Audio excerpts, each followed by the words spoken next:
Hemos recibido una llamada para ir al centro de Bentley. Supuestamente hay una persona inconsciente. Acuda lo antes posible. La policía ya está en camino. Espero.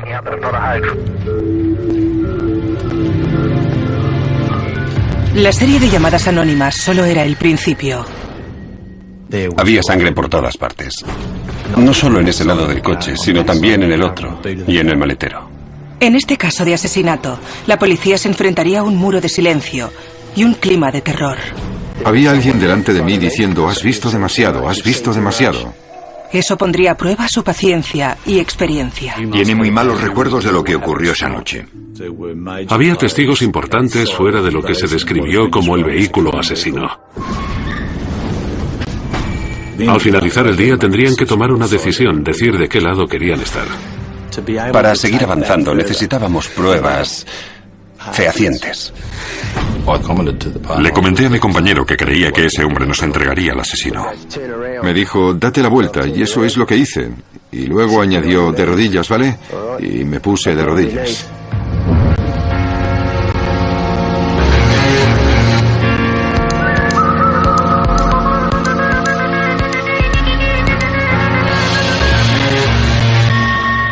Crímenes imperfectos. Investigadores forenses. Cuando el magullado cuerpo de un hombre se encontró aquí, en este centro de ambulancias, la policía no tenía ni idea de quién era. La investigación de su brutal asesinato haría que un juez comentara que el caso se parecía a una película de la serie B. Pero la violencia era real y el final realmente trágico.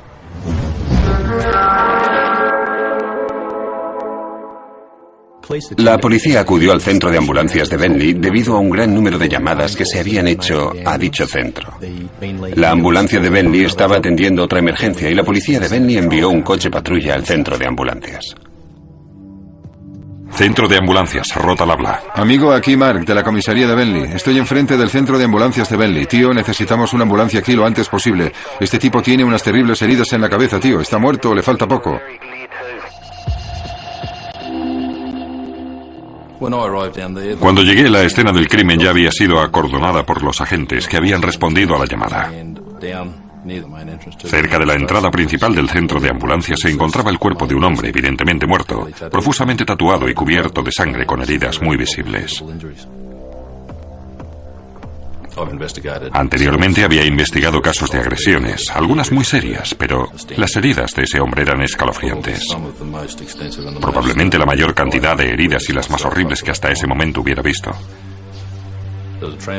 Tenía unas heridas paralelas y longitudinales parecidas a las vías del tranvía que indicaban un bate de béisbol o una tubería. Era evidente que le habían dado una paliza muy seria. Quedaba claro que no se la habían dado en el centro de ambulancias. En la mayoría de los casos, los cuerpos se encuentran donde han sido agredidos. En este caso en concreto lo habían abandonado ahí, así que automáticamente piensas en un coche. Por ello, las huellas de neumáticos son muy importantes. Esencialmente buscábamos pruebas que hubieran sido llevadas a ese lugar y que normalmente no pertenecieran a él. Eso podría ayudarnos a hacernos una idea de lo ocurrido. Como saben muy bien los forenses, todo contacto deja un rastro. Y eso es lo que los investigadores de la escena del crimen esperaban que hubiera ocurrido. El cuerpo estaba cubierto de sangre, lo que representa un desafío, ya que podía haber pruebas en la sangre. Con la ayuda de cinta adhesiva buscamos pruebas en la parte superior del cuerpo y en la espalda para ver si había alguna fibra o pelo que pudiera relacionarse con el agresor. Para encontrar al agresor, antes tenían que identificar a la víctima, y al no llevar cartera, la policía le tomó las huellas dactilares con la esperanza de que figuraran en su base de datos. Lo primero que teníamos que hacer era establecer quién era esa persona y luego establecer sus movimientos antes de llegar al centro de ambulancias. Lo que la policía sabía en ese momento era que una serie de llamadas a emergencias les había llevado a ese lugar. Lo que estamos viendo es que esa gente ya ha hecho 3 llamadas y van de una cabina a otra. Creemos que ellos lo han agredido, lo han abandonado allí y se han ido. ¿Sería posible que rastreara esas 3 llamadas para saber desde qué cabinas llamaron? Sí, sabemos desde qué cabinas llamaron. 3 de esas llamadas se hicieron desde cabinas situadas en un radio de un par de kilómetros del centro de ambulancias. Le han dado una paliza brutal a un tipo. Dígame su número de teléfono. Yo salía del pub. Que vaya alguien enseguida. No le encuentro el pulso Dígame ni nada. su número de teléfono. Dense prisa. Delante del centro de ambulancias hay alguien a quien le han dado una paliza. ¿Está delante del centro de ambulancias de Bentley? Sí, no tiene buen aspecto. Será mejor que envíe a alguien ahora mismo. Ambulancias, solo emergencias. Escuche, amigo, hay un tío muy mal herido tumbado delante del jodido centro de ambulancias de Bentley, tío. Está en el suelo. Las voces registradas en las cintas eran distintas y la urgencia del mensaje se iba incrementando. No respira. ¿Puede darse prisa y enviar a alguien, joder? Era difícil saber si esa gente eran testigos o posibles agresores. Pero el hecho de no facilitar nada que los identificara junto a otros factores dejaba muy claro que la gente que había hecho las llamadas tenían conocimiento de cómo el cuerpo había llegado al centro de ambulancias. Sí, la ambulancia ya está allí. ¿De dónde...? Vale, ¿cómo puedo saber el estado de ese tío? ¿Desde dónde llama, amigo, La última llamada se recibió casi 1 hora después de la primera. Y se hizo desde una cabina situada a 25 kilómetros.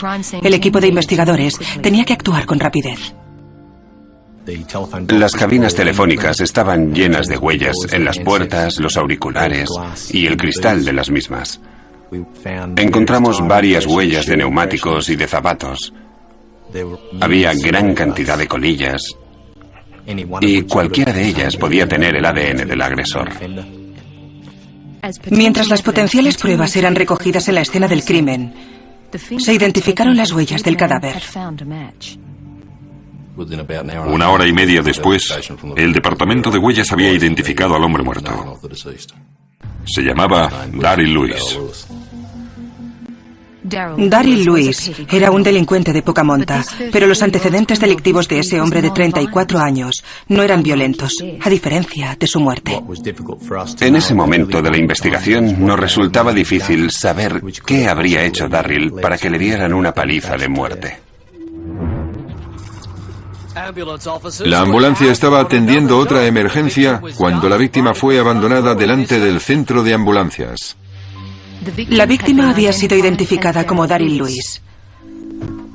Su última dirección conocida era una propiedad semirural, a pocos kilómetros de donde habían abandonado el cuerpo.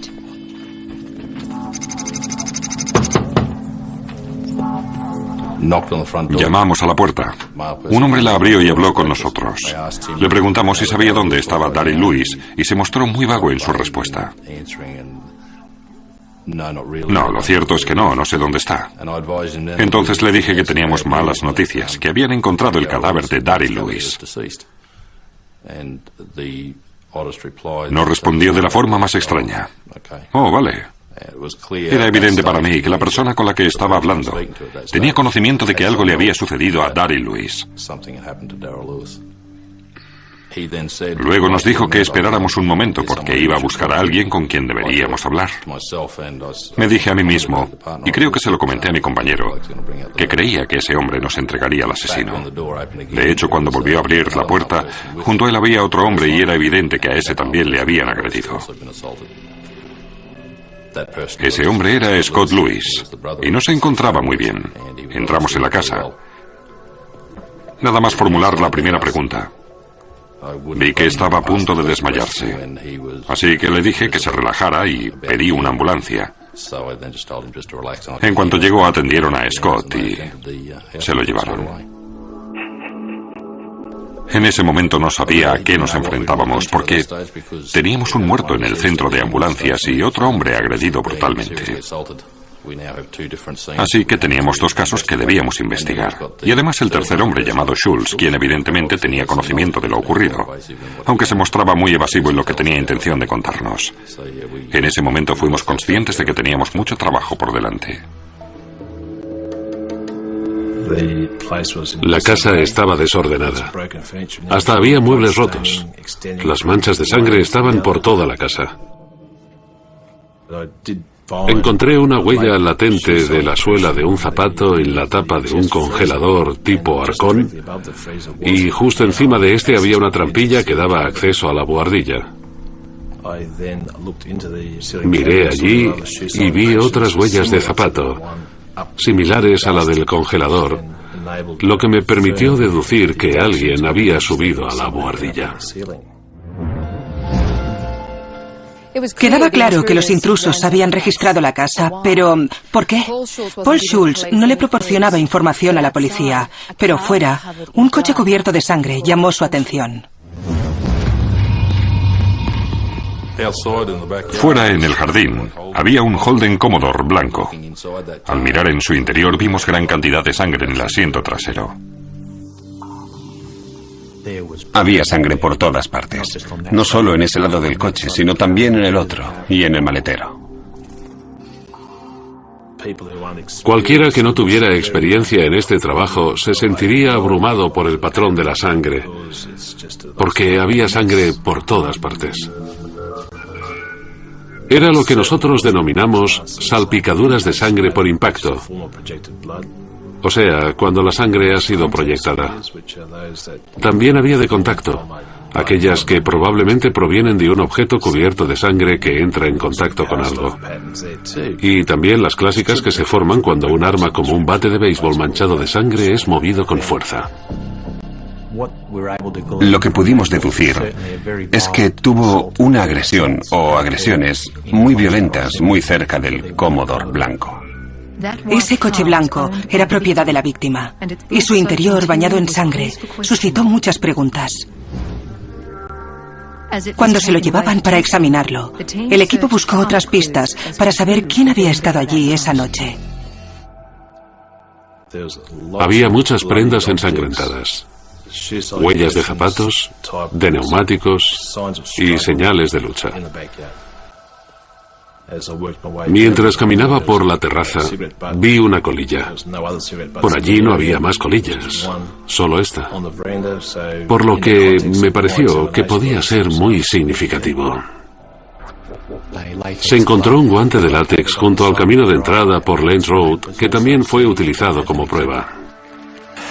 El hermano del hombre fallecido también fue agredido. Ha sido encontrado esta mañana en su casa de Greenbank. Los agentes han acordonado Lens Road mientras buscan pruebas e interrogan a los vecinos. A unos 170 metros al norte de la casa, encontramos una mancha junto a la calle, que a nosotros nos pareció de sangre. Justo delante de donde vimos la mancha había una casa, por lo que estábamos muy interesados en hablar con los moradores de dicha casa. Nos preguntó si habíamos oído algo durante la noche, y lo único que yo había oído era el ruido de unos coches que pasaron por aquí. Nos dijeron que habían visto un vehículo o vehículos que habían parado la noche anterior en el lugar en el que habíamos visto la mancha. Salieron por la verja, giraron a la izquierda y a pocos metros el primer coche siguió su camino y el segundo paró. Vi las luces del freno, por eso supe que había parado. Porque cuando frenó vi la luz a través de los árboles. Uno de esos dos coches era el de Daryl Lewis. La policía acababa de recibir imágenes vitales. Cogimos el vídeo de la cámara de seguridad de la gasolinera móvil en Bentley, en el que se veía el vehículo de la víctima entrando en la zona de servicio y poco después saliendo de la misma. Esa gasolinera está junto al centro de ambulancias en el que abandonaron a la víctima. Pero aún no sabían quién conducía ese coche. Los dos únicos testigos que podrían saberlo no querían hablar.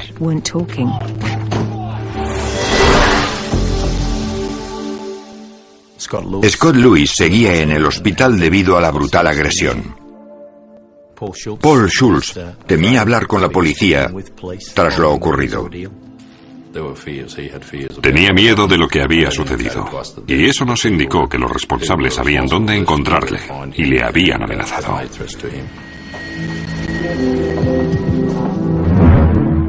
Daryl Lewis había sido encontrado muerto delante de un centro de ambulancias. Su casa había sido registrada. Su hermano estaba gravemente herido. Y su amigo tenía miedo de hablar. Si uno se pone en la situación de Scott Lewis y Paul Schultz, que acababan de presenciar una agresión muy seria que, en el caso de Scott, llevó a la muerte de su hermano, y en el caso de Paul, de uno de sus amigos, si no quieres que esa gente te haga daño, la gente que acaba de matar a tu amigo, debes garantizarles que no dirás nada. Es algo muy comprensible. Nosotros les convencimos de que estarían mejor al lado de la policía, colaborando en bien de la sociedad, que vivir toda la vida perseguidos por miembros de una banda. Paul, me gustaría que nos explicara qué ocurrió esa noche. Paul Schultz decidió colaborar con la policía. Está bien, todo comenzó en la casa. Como parte de la investigación, hice una recreación en vídeo con el testigo Paul Schultz en la escena del crimen en Lens Road. Yo estaba en mi cuarto, que está por aquí. Como investigadores, nos ayudó en gran manera a entender exactamente lo que había sucedido en esa casa, en concreto la noche de la agresión. Ya me iba a ir a la cama. Por alguna razón, me pareció que había alguien fuera. Fui apagando las luces. Llegué hasta aquí y vi los focos de un coche. Pensé que era el de Daryl, porque los focos eran similares. Permanecí aquí unos minutos sin que nada ocurriera y pensé, esto no es normal. Abrí la puerta, asomé la cabeza y alguien situado detrás de las luces dijo, ahí hay alguien, quizá pueda ayudarnos. Me preguntaron, ¿está Daryl? Y le contesté, no, no está. Y añadieron, ¿y Scott? Y yo le dije que tampoco estaba aquí. Entonces vi a alguien entre los matorrales, estaba así, con un arma de fuego. Luego me preguntaron quién era yo. Les dije que me llamaba Paul. Y dijo, muy bien, Paul, no queremos hacerte daño. Si eres listo y haces lo que te decimos, no te pasará nada. Entraron por la fuerza en la casa y le dijeron a Paul Schultz que se sentara y no levantara la vista, que no les mirara. Me senté y me puse a ver la tele. Y entró un montón de gente. Había gente por todas partes. Había unos ahí, otros en mi cuarto, también aquí, y otros que subieron a la buhardilla. Era evidente que los intrusos habían hecho todo lo posible para encontrar lo que fuera que estuvieran buscando.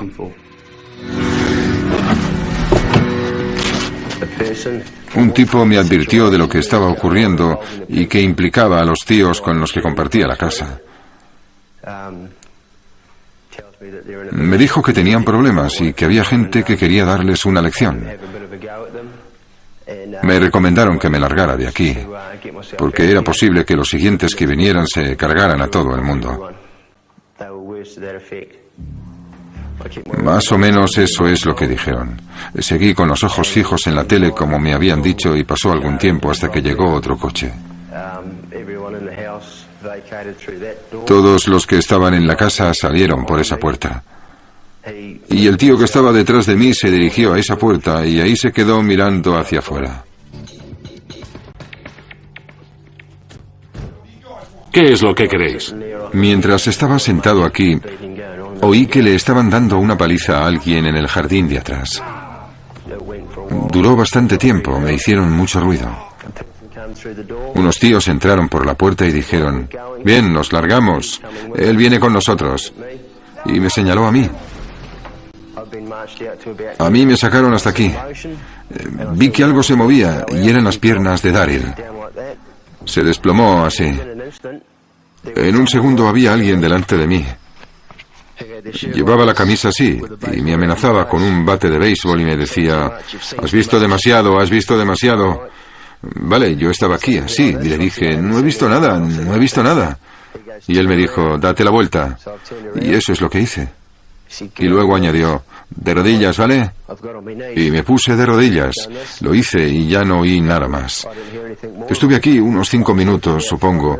Ni siquiera eso, unos pocos minutos.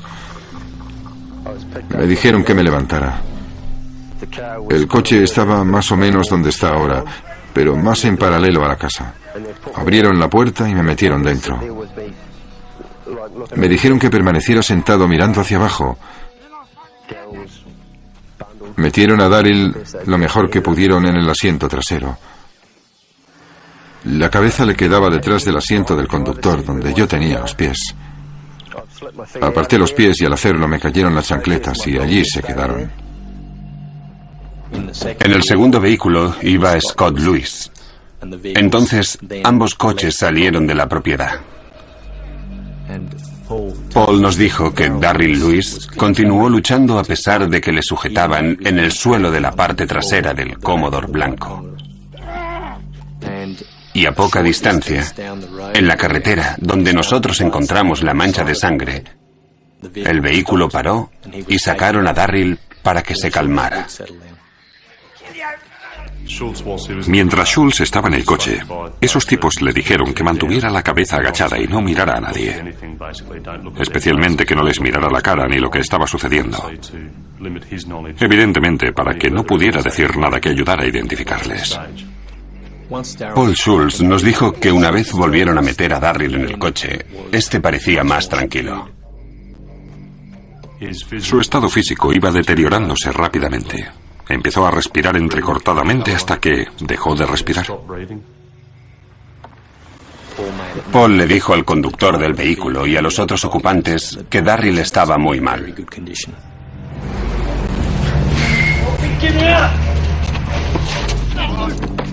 Llevaron a Paul Schultz a varios sitios que no reconoció. Luego le llevaron con Scott Lewis. Les dieron una lata de cerveza. Les dijeron claramente que pagarían caro si hablaban con la policía sobre lo que había sucedido esa noche. Entonces, Scott y Paul Schultz pudieron volver a casa en el Holden blanco. Los agentes sabían qué había ocurrido esa noche, pero seguían sin saber quiénes estaban implicados. Esa pieza del puzzle la resolverían los forenses. Una banda de hombres había asaltado la casa en la que vivía Paul Schultz. Estaban buscando algo y parecían dispuestos a cualquier cosa para conseguirlo, incluso matar. La información que nos facilitó Paul Schultz era que cuando llegaron los agresores iban armados con toda clase de armas, incluyendo escopetas, pistolas, bates de béisbol. Schultz también mencionó que llevaban guantes desechables. Cuando la policía registró la propiedad, encontró un guante en el camino. Tras un riguroso examen, los expertos obtuvieron una huella latente en el interior de ese guante. Espolvorearon el guante con polvos, lo fotografiaron y aparecieron varias crestas. Esta información se introdujo en el ordenador y en este caso, la huella coincidía. Pudimos identificar a Stephen Ives, oficial de orden del Club de Motoristas Sphinx. El oficial de orden es el responsable de mantener el orden y la disciplina en el club. Así obtuvimos sus huellas, recuperando una del interior de un guante. Y además de eso, también identificamos su ADN en la colilla encontrada delante de la puerta de la escena del crimen. Eso nos llevó a creer que estaba implicado, que era cómplice en el asesinato de Darryl Lewis. Sabíamos que miembros de un club de motoristas ilegal eran responsables de una grave agresión. Pero la policía decidió no detener a Ives. Él solo era uno de los varios miembros de la banda que estuvieron allí esa noche. Deseábamos mantener nuestra investigación en secreto. No queríamos mostrar nuestras cartas demasiado pronto, ya que deseábamos seguir una determinada estrategia contra esa gente, porque sabíamos que había participado mucha más gente además de Stephen Ives. Sin embargo, había otro sospechoso. Cuando pudimos convencer a Paul de que estaría a salvo y que no tenía por qué sentirse amenazado, nos ayudó a preparar un retrato robot. Para ello, se utilizaron imágenes generadas por ordenador de las características faciales de una persona en concreto. Pero su nombre y el móvil del crimen seguía siendo un secreto. Scott Lewis, el hombre que puede tener todas las claves para resolver el caso, sigue en el hospital en estado crítico sin poder hablar. Los agentes esperaban que ese hombre, de 33 años, pudiera identificar a los asesinos de su hermano Daryl. No puse resistencia a nadie, solo decía, por favor, decidme lo que queréis que haga y lo haré. Conseguí que Paul convenciera a Scott de que lo mejor que podía hacer era facilitar a la policía tanta información como le fuera posible, para que pudiéramos hacer nuestro trabajo. Y principalmente, como resultado de la ayuda que nos brindó Paul Schultz, Scott Lewis decidió contar todo lo que sabía. Cerré la verja. Entré en el coche y Daryl y yo seguimos el camino de casa. Poco después de que Scott Lewis saliera del hospital, ignoró las amenazas de los agresores y le contó a la policía su versión de lo sucedido la noche en que fue asesinado su hermano. Paramos el coche más o menos aquí. Abrí esta puerta, bajé y vi a un hombre de pie, ahí. Me agaché y cogí una palanca que estaba aquí y le dije, ¿quién demonios eres y qué es lo que quieres? Y él me dijo, tira eso o disparo. Lo pensé unos segundos y la tiré. Otro hombre apareció por este lado. Me di la vuelta y me dijo, me debes una, no te muevas. Me enseñó las llaves de un almacén. Las hizo sonar y dijo, tú tienes mi moto. Yo le pregunté, ¿qué moto? Y él respondió, la mía. Y me dio un puñetazo en la cara. Luego me golpearon con algo y acabé tumbado en el suelo. Por aquí. Sí, por aquí. A Scott le golpearon en la rodilla con un bate de béisbol. Le fracturaron la rodilla. Le golpearon en la cabeza y otras partes del cuerpo. Quedó gravemente herido. Al intentar levantarme, me falló la rodilla y ellos gritaron, no te muevas, está rota, joder. ¿Qué es lo que veía? ¿Sabe quién era? Ese tío estaba aproximadamente ahí. Y fue ahí donde agredieron a Daryl. Yo diría que miraba hacia aquí. Y estaba rodeado de 5 o 6 tíos, todos golpeándole. Él levantaba las manos y decía, no, no, no, al tiempo que intentaba protegerse. Durante la agresión, Daryl, el hermano de Scott, recibió una gran paliza. Y Scott decidió que la mejor opción era darles a los Finks la información que querían. Querían que los lleváramos a nuestro almacén. Daryl estaba más encogido, algo así. Y tenía la mano aquí e intentaba meter la pierna en el maletero. Yo les dije, en el jodido maletero no.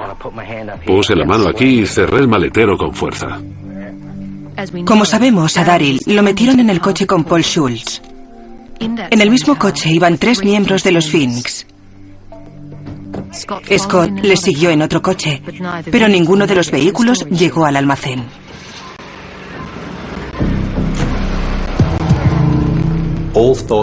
Creo que esa noche se olvidaron de recuperar su moto, ya que lo más importante era la supervivencia de todos los que habían participado.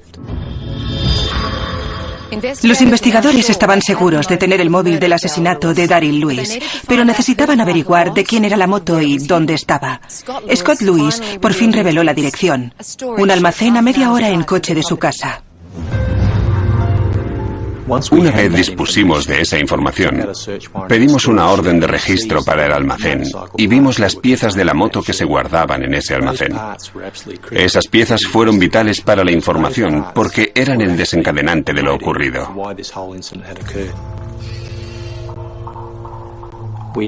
Luego, conseguimos localizar a la persona que había trabajado como mecánico en esa moto.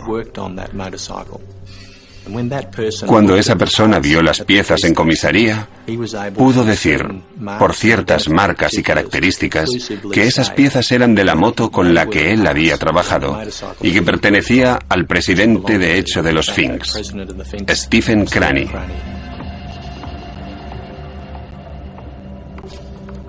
Stephen Cranney tenía la suficiente influencia para convencer a 18 miembros de su club para que le acompañaran a recuperar la moto que le habían robado. Los agentes tenían a 2 sospechosos y a un miembro de los Sphinx sin identificar. Había llegado el momento de incrementar la presión. Debían considerar si preferían mantenerse firmes y no hablar, o si velaban por sus propios intereses y se beneficiaban individualmente. Un guante tirado, una colilla y unas piezas robadas de una Harley Davidson llevaron a la policía a 2 sospechosos del asesinato de Daryl Lewis. Pero Stephen Cranney y su oficial de armas no eran los únicos que estaban allí la noche en que murió Daryl Lewis. Una vez entendimos que se trataba de miembros del ilegal club de motoristas Sphinx, contamos con la valiosa información que teníamos sobre quiénes eran sus miembros, sus colaboradores, dónde vivían, a qué se dedicaban, sus vehículos, esas cosas. En muy poco tiempo la policía tenía una lista de nombres. Entonces lo más importante era determinar quiénes de ellos estaban implicados. Teníamos 2 testigos, Scott Lewis y Paul Schultz, y esperábamos que pudieran identificar a las personas implicadas, o por lo menos a algunas de ellas.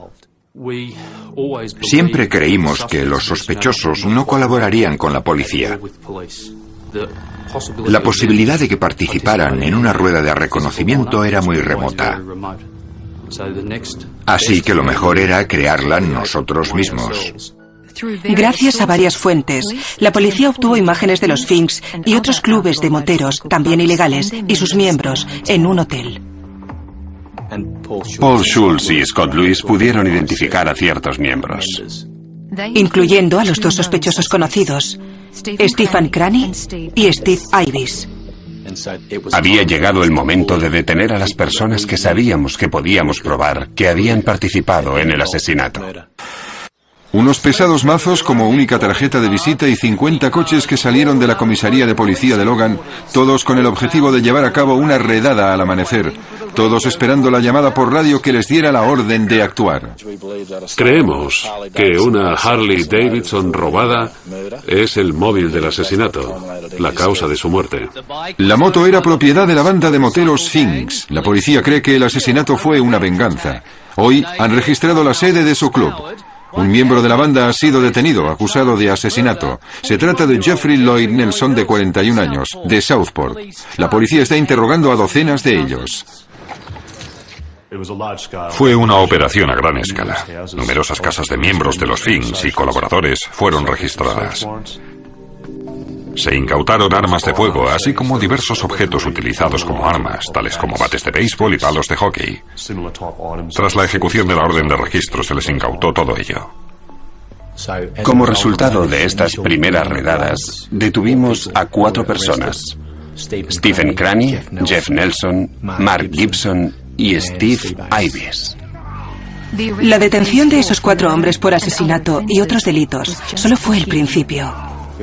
Una vez detenidos esos 4 hombres, era importante para nosotros estar seguros de tener un plan sólido para reunir más pruebas y reforzar la acusación contra ellos, al tiempo que identificábamos y acusábamos a otros que pudieron haber participado. Sí, cogimos a Cranney en el mismo sitio. Ya son 2. El siguiente paso era comprobar las llamadas efectuadas esa noche desde los móviles de los detenidos a otros miembros de los Sphinx. Examinamos su actividad telefónica para identificar con quiénes habían hablado. Era evidente que hubo una gran actividad telefónica entre los dos individuos que sabíamos estaban implicados y los que sospechábamos habían participado inmediatamente, durante y después del incidente. Por medio de un proceso electrónico, pudimos rastrear el movimiento de esos móviles, lo que nos dio la zona en la que se movieron. Ciertos miembros de los Finks habían ido como grupo a una zona que incluía la propiedad de Louis hasta el centro de ambulancias y luego a la sede de su club, a unos 25 kilómetros de distancia. No lejos de donde se encontraba la cabina desde la que se efectuó la última llamada. Los registros telefónicos fueron de suma importancia. Nos mostraron asociaciones entre teléfonos móviles, propiedad de gente importante en unos momentos cruciales. La policía contaba con una lista más larga de sospechosos, pero aún no sabían qué papel había representado cada uno de ellos. Especialmente quién iba en el coche cuando Daryl recibió la última paliza. Y conseguir que algunos de los miembros de la banda hablaran era algo impensable. Debido a su filosofía, nunca colaboran con las autoridades. Ni hacen declaraciones ni dicen nada en los interrogatorios. Lo que necesitábamos era romper el código de silencio al que nos enfrentábamos y obtener la colaboración de uno de ellos que hubiese participado en los hechos de esa noche.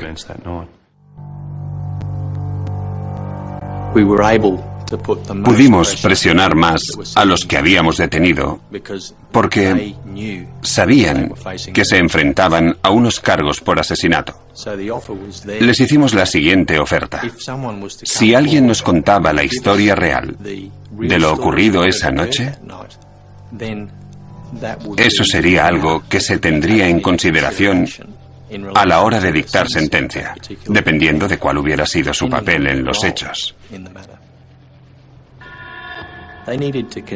Debían considerar si preferían mantenerse firmes y no hablar, o si velaban por sus propios intereses y se beneficiaban individualmente. Conscientemente advertimos a los abogados defensores de que teníamos pruebas, especialmente telefónicas, que conformaban un cuerpo de evidencias importante que los implicaba y que era más que probable que fueran condenados. Tan probable que 5 meses después de que muriera Daryl Lewis, los 4 miembros de los Finks iban a ser juzgados por su asesinato. Y siguiendo con esa presión, llegamos a la situación en la que uno de los individuos que estaba en la cárcel, mediante su abogado, nos indicó que quería decirnos qué ocurrió esa noche. Ese individuo era Stephen Cranney. Yo me decía, ¿qué demonios está pasando aquí? En un momento todo se nos fue de las manos. Ya habían pasado 18 meses desde el asesinato de Daryl Lewis. Y durante todo este tiempo, el código del silencio no se rompió en ningún momento. Pero ahora, el presidente de hecho, cuya moto robada había sido el catalizador de las acciones de esa noche, iba a convertirse en un soplón. Un tío a quien conocí por casualidad, no era un colega, me dijo que si quería recuperar mi moto la tenían los chicos Lewis y que la guardaban en un almacén, en alguna parte. Pensamos que antes que nada teníamos que conseguir las llaves del almacén. Era lógico que el almacén estuviera cerrado, por lo que necesitábamos las llaves. Ese era el plan. En ningún momento pensamos en hacerle daño a nadie y menos matarle. A Scott Lewis le di un puñetazo en la boca. Empezó a gritar y me dio con una palanca de hierro. Glenn Laycock se acercó y le golpeó en la cabeza con el bate de béisbol. No, lo siento, antes le golpeó en la pierna, lo que le hizo caer de rodillas, y luego le dio con el bate de béisbol. Lewis intentó levantarse y yo le dije que no se moviera. Había que verle la jodida pierna. Le había golpeado en la rodilla, tíos. Veías cómo se le iba hinchando. Me dijo, no te muevas, está rota, joder. Te pondrás bien, no te muevas de ahí. Luego se acercó Laycock. Él había amenazado a Schultz. Llevaba la camisa así y me amenazaba con un bate de béisbol y me decía, has visto demasiado, has visto demasiado. Entonces se puso a golpear con el bate de béisbol a Daryl Lewis en las piernas. Y Ivis dijo, larguémonos de aquí, hemos hecho demasiado ruido. Y dije yo, sí, vale, vamos al almacén y recuperemos mi jodida moto. ¿Mantuvo alguna conversación con Steve Ivis sobre el hecho de que se dejó un guante con sus huellas? Le dije, ¿por qué cojones te has dejado un guante? Él me dijo que lo había dejado en el techo del coche y se habría caído. En cuanto a la colilla con su ADN... No, cree que ustedes lo plantaron y todas esas mierdas. ¿Es eso lo que dijo? Sí. Todo el mundo subió a los coches. Lee Stokes se sentó en el asiento del conductor. Glenn Laycock en el del copiloto. Jeff se sentó en el asiento trasero. Y Lewis y Schultz iban en el Commodore. ¿Cómo estaba físicamente Daryl Lewis cuando lo metieron en ese coche? Seguía enfrentándose a nosotros. No dejaba de dar patadas. Nos pusimos en marcha y me di cuenta de que el Commodore no nos seguía. Iba a dar la vuelta cuando lo vi. Se pusieron a mi lado y fue cuando me dijeron, Dios, creemos que está muerto. Y yo dije, bueno, me cagué en los pantalones. Dije, ¿qué quieres decir con que está muerto, joder? ¿Qué ha pasado? Porque cuando salimos no le pasaba nada. Pero desde allí hasta donde me dijeron que estaba muerto, me entró el pánico. Dije, llevadlo al jodido centro de ambulancias de Bentley. Es evidente que se dejaron dominar por el pánico y varios miembros del club empezaron a llamarse y a hablar por los móviles diciendo que tenían a una persona gravemente herida en los asientos traseros de un vehículo que habían robado y que tenían que hacer algo para que ese individuo recibiera atención médica, ya que de lo contrario moriría.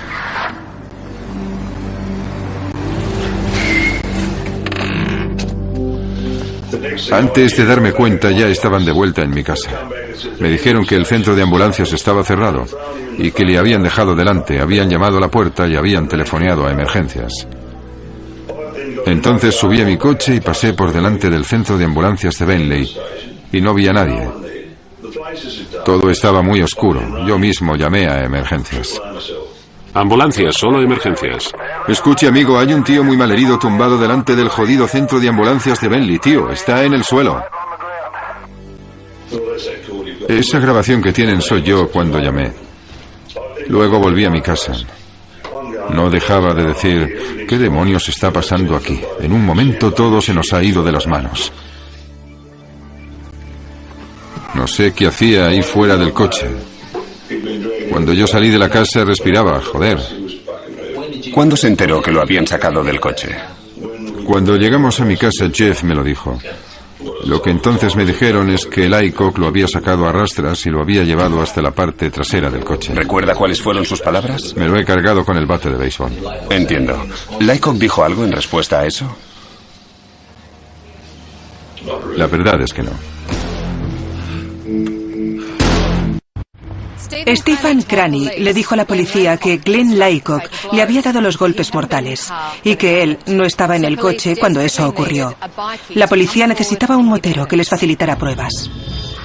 Necesitábamos otro testigo que estuviera presente cuando le dieron los golpes fatales a Lewis en el arcén de la carretera. Las redadas han empezado a primera hora de esta mañana. Se han ejecutado 22 órdenes de registro en otras tantas casas, desde Warren-Gary en el sur hasta Eagleby en el norte. La policía está buscando miembros de la banda de moteros Sphinx. Han sido detenidos uno a uno en base a acusaciones que varían desde asesinato, secuestro y delitos relacionados con las drogas. Entre los detenidos y acusados se encontraban Glenn Laycock, quien presuntamente había golpeado a Daryl con el bate de béisbol, y Lew Stokes, el conductor del coche de Daryl, que se parecía muchísimo al retrato robot. Sí, se parece a Lew Stokes. Jeff Nelson, el tercer ocupante del coche, ya estaba en la cárcel esperando juicio por el asesinato de Daryl Lewis. ¿Por qué hoy decidió dar el paso y hablar con la policía? ¿Por qué? Porque llevo 2 años encerrado en la cárcel por algo que no he hecho.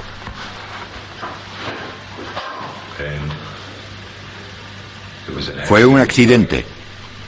El tío perdió el control y el otro tío me salvó la vida. y no podía traicionarle hablando. Ese otro tío era Glenn Laycock. Tras 2 años encerrado, le dije: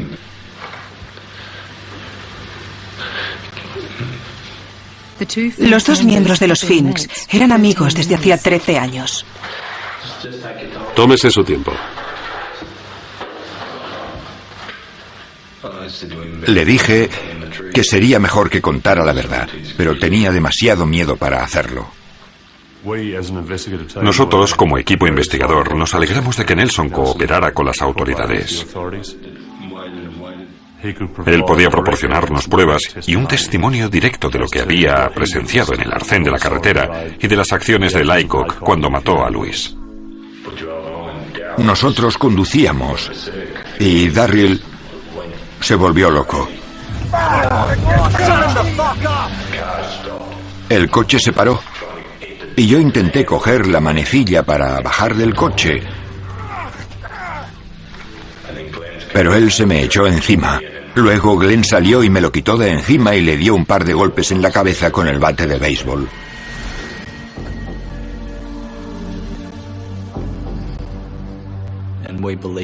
Nosotros creíamos que esas heridas habían sido las causantes de la muerte de Darryl. ¿Qué siente por Glenn Laycock?